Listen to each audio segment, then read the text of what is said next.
사무엘상 1장 9절에서 18절까지 말씀 한 절씩 교독합니다. 그들이 실로에서 먹고 마신 후에 한나가 일어나니 그때 제사장 엘리는 여호와의 전 문설 주곁 의자에 앉아 있었더라.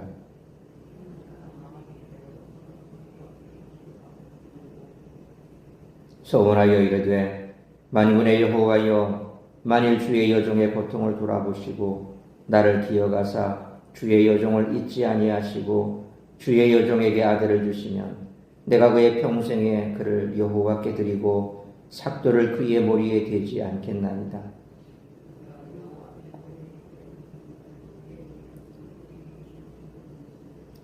한나가 속으로 말하며 입술만 움직이고 음성은 들리지 아니하므로 엘리는 그가 취한 줄로 생각한지라.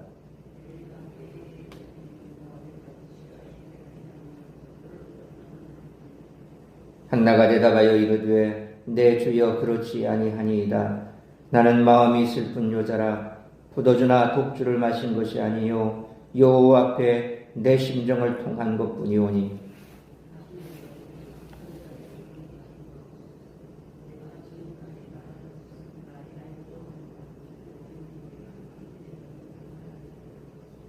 엘리가 대답하여 이르되 평안히 가라.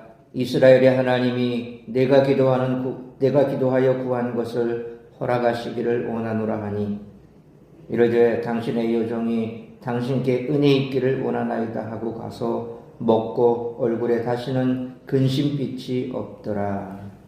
아멘.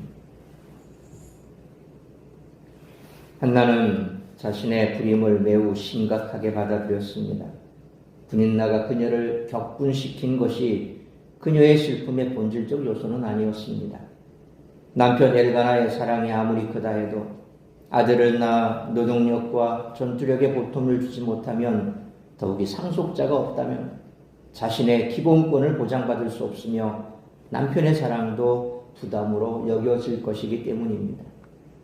사실 한나에게 부닥친 상황은 절망적이었습니다. 이러한 상황에서 한나는 두 가지 모습을 보여줍니다. 당연히 마음속 깊이 괴로워하고 그 괴로움을 통곡으로 표현합니다. 한마디로 절망적인 현실을 외면하거나 도피하지 않았습니다. 그렇다고 그저 절망 자체에 빠져들지도 않았습니다. 본문의 구조에서 보듯이 한나의 이런 슬픔의 근간에는 그녀의 신앙이 있었습니다. 그렇기에 그녀는 한 걸음 더 나아가 하나님을 향해 눈을 들고 기도할 수 있었습니다. 비록 엘리의 판에 박힌 관용적 선언이었지만 자신이 구한 것을 하나님이 들어주실 것이라는 신탁을 듣고 마음의 평안과 일상의 삶을 회복할 수 있었습니다. 이것은 고통스러운 현실에 반복해서 맞닥뜨리는 우리에게도 깊은 울림을 주는 교훈입니다. 반면에 당대 최고 종교 권력자였던 엘리의 모습은 우리에게 반면 교사의 역할을 합니다. 엘리는 한나의 사정을 듣고도 공감하려 하지 않았고 그럴 마음도 없었던 것으로 보입니다. 영적 분별력 없이 선입견에 빠져 겉모습만 보고 잘못 판단하여 정죄하는 타락한 지도자의 전형을 보여줍니다. 더욱이 자신의 잘못을 인지했을 때 진심으로 뉘우치고 사과하기는커녕 입에 발린 말로 상황을 모면하려 합니다. 이런 엘리의 모습은 그런 가운데서도 그를 통해 신탁을 전해주시는 하나님의 한없는 은총과 뚜렷한 대조를 울며 우리에게 교훈을 전해줍니다. 앞으로 전개될 사무엘 이야기는 성소와 제사 중심의 종교를 상징하는 엘리 집안의 몰락과 참 믿음의 사람을 상징하는 사무엘의 등장을 보여줍니다. 오늘 본문은 하나님 앞에 간절히 기도하는 한나와 그 모습을 오해하는 어리석은 엘리의 모습을 대조함으로써 외모보다 중심을 계속 강조합니다. 따라서 이와 같은 오늘 본문의 말씀을 통해 우리들이 깨달아야 할 것은 첫째로 9절로 14절 말씀처럼 하나님은 참 신앙인을 사용하셔서 구원의 은혜를 베푸신다는 것입니다. 오늘 본문에서는 평범한 성도 한나와 대제사장 엘리를 비교합니다. 당시 성막이 실로에 있었는데 9절 말씀처럼 실로에서 먹고 마신 후라는 말은 엘가나의 가족이 화목제를 드리는 절차가 모두 끝난 후를 의미합니다. 그러나 한나는 성소를 떠나지 못하고 10절 말씀처럼 성막문 앞에서 기도하며 통곡하고 있습니다. 그녀는 잉태하지 못하는 자신의 고통을 호소한 후에 11절 말씀처럼 아들을 주시면 나신으로 바치겠다고 서원하고 있습니다. 사실 이런 서원은 결코 쉽게 할 수 있는 것이 아니지만 그만큼 한나는 절박했던 것입니다. 그런데 정작 제사장 엘리는 12절로 13절 말씀처럼 한나가 오랜 시간 소리도 내지 못하면서 입술로만 기도하는 모습을 보고 술에 취했다고 오해했습니다. 당시 이스라엘 사람들은 대부분 큰 소리로 기도하면서 자기의 경건함을 드러내려고 했습니다. 어쩌면 제사장 엘리는 한나처럼 오직 전심으로 기도하는 사람을 거의 본 적이 없었고 그 자신도 그렇게 기도한 적이 없었을 것입니다. 엘리는 그토록 간절히 기도하는 한나를 14절 말씀처럼 술에 취한 사람으로 오해해 포도주를 끊으라고 엄하게 명합니다. 당시 이스라엘에는 하나님께만 집중하여 간절히 기도하는 사람이 없었기에 제사장도 진정한 신앙인의 모습을 알아보지 못하는 아이러니한 상황이 벌어졌던 것입니다. 그러므로 하나님은 한나와 같은 참신앙인을 사용하셔서 구원의 은혜를 베푸심으로 주님의 재림이 점점 가까워지는 오늘날 한나와 같이 진실한 신앙인으로 하나님의 구원 사역에 귀하게 쓰임받는 우리 모두가 되시기를 축원합니다. 두 번째로 15절로 18절 말씀처럼 권위와 질서에 순복하고 돌보시며 이루시는 역사를 누리며 살아야 한다는 것입니다. 한나는 15절 말씀처럼 자신을 술 취해 추종하는 사람으로 오해한 제사장 엘리에게 자신이 술 취한 것이 아니라 마음이 슬퍼서 하나님께 그 심정을 토로한 것이라고 대답합니다. 한나는 그저 종교적 관습에 충실한 사람이 아니라 하나님께 영혼을 토로하고 간구하는 참신앙을 가진 사람이었습니다. 그럼에도 제사장 엘리를 철저히 존중하며 그 앞에서 겸손한 모습을 보입니다. 자신을 오해하여 꾸짖고 있는 제사장에게 16절 말씀처럼 자기는 그저 원통함과 격분함이 많을 뿐이라고 대답하고 있습니다. 이처럼 참신앙인은 권위와 질서를 무시하지 않고 하나님이 부여하신 권위를 인정합니다. 다윗도 24장 6절에 내가 손을 들어 여호와의 기름 부음을 받은 내 주를 치는 것은 여호와께서 금하시는 것이니 그런 여호와의 기름 부음을 받은 자가 됨이니라 라는 말씀과 또 16장 9절에 누구든지 손을 들어 여호와의 기름 부음 받은 자를 치면 죄가 없겠느냐라는 말씀처럼 사울이 패역한 행동을 저질러도 그가 기름 부음 받은 왕이라는 사실을 결코 부인하거나 간과하지 않았습니다. 오늘날 이러한 마음들이 점점 사라지는 것 같습니다. 특히 목회자를 대하는 태도를 보면 참 목회자는 서글퍼 낯을 들지 못할 때가 많습니다. 아무리 미련해 보이고 연약해 보여도 적어도 교회 안에서 목사는 그냥 목사가 된 게 아니죠. 그런데 사람들은 마치 자신들이 헌금한 그 헌금으로 월급 주듯이 마치 성도들이 그를 월급 주는 월급쟁이로 고용했듯이 그렇게 보는 경우가 참 많은 것 같아요. 그래서 말도 함부로 하고 대하는 태도도 함부로 하고 그래서 그것 때문에 참 목회자들이 상처를 많이 받습니다. 그렇다고 성도하고 시비를 묻겠습니까? 어떡하겠습니까? 그냥 고스란히 다 받아야지. 그리고 어디에 또 쏟아놓겠습니까? 그냥 하나님 앞에서 한나처럼 그렇게 울 뿐입니다. 그러면 참 자괴감이 들죠. 이러려고 목회를 시작을 했나. 그리고 또 돌아서서 성도를 위해서 기도하는 게 목사들입니다. 뭐 다른 거 있습니까? 옛날에 저희 노회에서도 원로에 해당되는 지금도 열심히 목회 잘하고 계신 아주 성격이 좀 제법 이렇게 칼칼한 그런 목사님이 계십니다. 하도 장로님이 속을 썩여서 한 번은 새벽에 그렇게 기도했답니다. 하나님, 저 장로 발목아지를 톡 문질러 주세요. 그렇게 기도를 했다고 하더라고요. 저희 교회 한 번 오셔가지고 그때 이 중직들을 대상으로 세미나를 한 번 하셨는데 그때 그런 말씀을 하시더라고요. 얼마나 속상해서 하나님 저 장로 발목아지 톡 문질러 주세요. 그렇게 기도했다고 합니다. 물론 뭐 이렇게 웃으면서 그렇게 말씀을 하셨는데 그만큼 참 대놓고 싸울 수도 없고 그렇다고 짤 수도 없고 그러니까 얼마나 부하가 치미고 속이 상하는지 그렇게 기도했다고 하시더라고요. 그냥 웃고자 하는 말씀이고 그렇지만 그래도 그만큼 참 목회자가 이렇게 하나님 앞에서 목회하며 때로 성도들이 그 마음을 알아주고 참 목회자를 위해서 기도하지는 못하는 마음처럼 해가 갈수록 또 주님 나라가 가까울수록 점점 사람 마음들이 강팍해지니까 내 속에 있는 분노를 다 쏟아내버리는 거예요. 순간 그냥 막 확 쏟아버리고 그 상처를 다 고스란히 또 안아야지.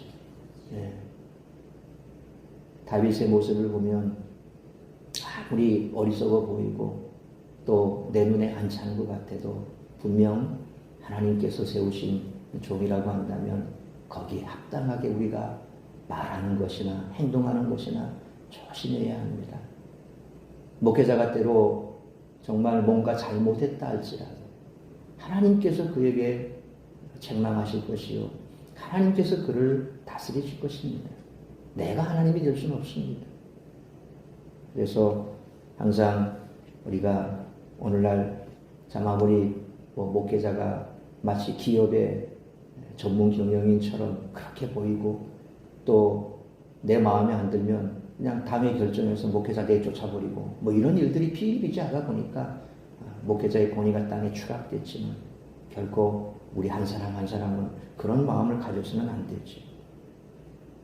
하나님도 한나의 기도를 들으셨음을 제사장 엘리를 통해 인정하시고 그녀를 축복하셨습니다.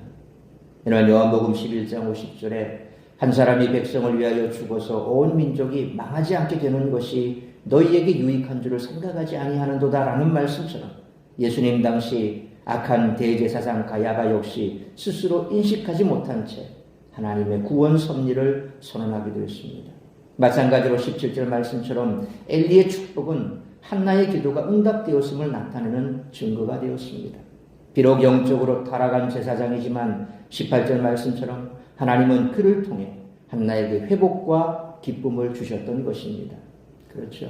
목회자가 아무리 어리석어 보여도 그가 쏟아내는 그 말들 하나님은 그걸 또 들어 쓰신다는 거죠.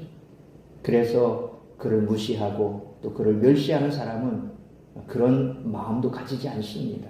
정말 하나님의 말씀대로 살기를 애쓰고 또 하나님 앞에 서 있는 그를 존중하는 사람은 그의 말 역시도 하나님의 말씀으로 듣는다는 거죠. 그게 참 성도와 목회자의 기본적인 관계가 되어야 됩니다. 그래서 설교 시간에 듣는 그 말씀이 하나님의 말씀, 마치 베레아 성도들처럼 하나님의 말씀인 것으로 인식을 하고 그렇게 받으면 다 누구에게 유익합니까? 성도에게 유익한 겁니다. 한나가 그랬던 거죠.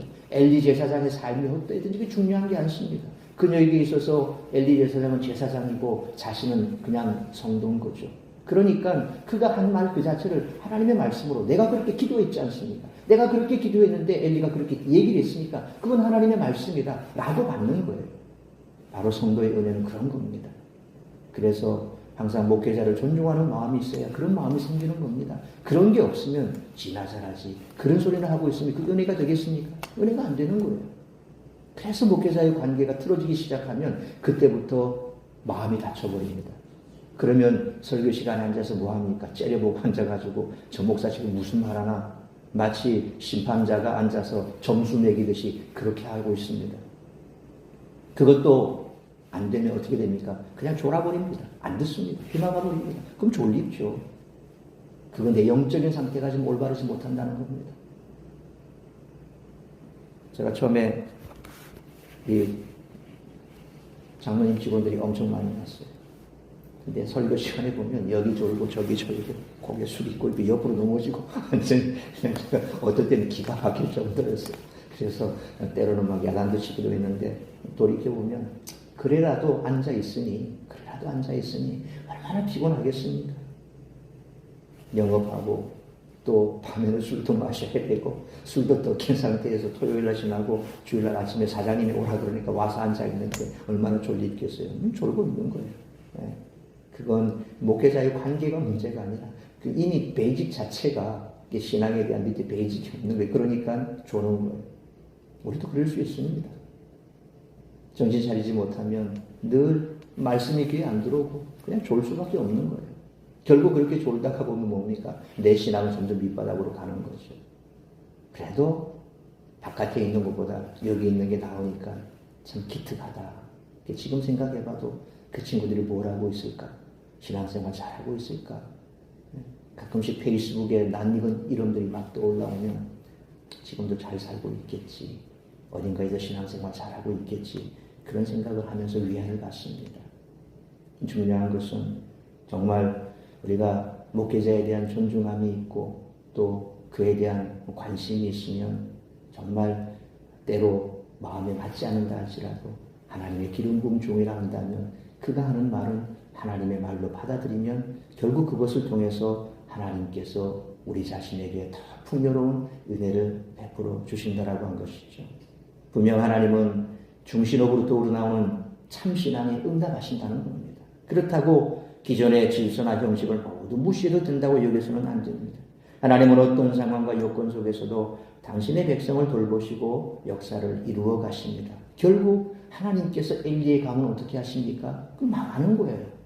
하나님 앞에 제대로 서지 못한 엘리의 가문은 망할 수밖에 없는 겁니다. 하나님께서 그렇게 하신 거예요. 그러나 한나는 어떻게 됩니까?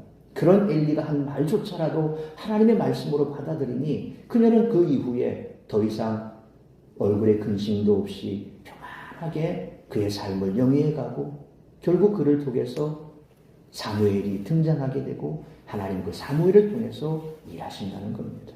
그러므로 하나님이 부여하신 권위와 질서를 무시하지 않고 인정하며 어떤 상황과 여건 속에서도 돌보시고 역사를 이루시는 축복을 날마다 누리며 살아가는 우리 모두가 되시기를 축원합니다.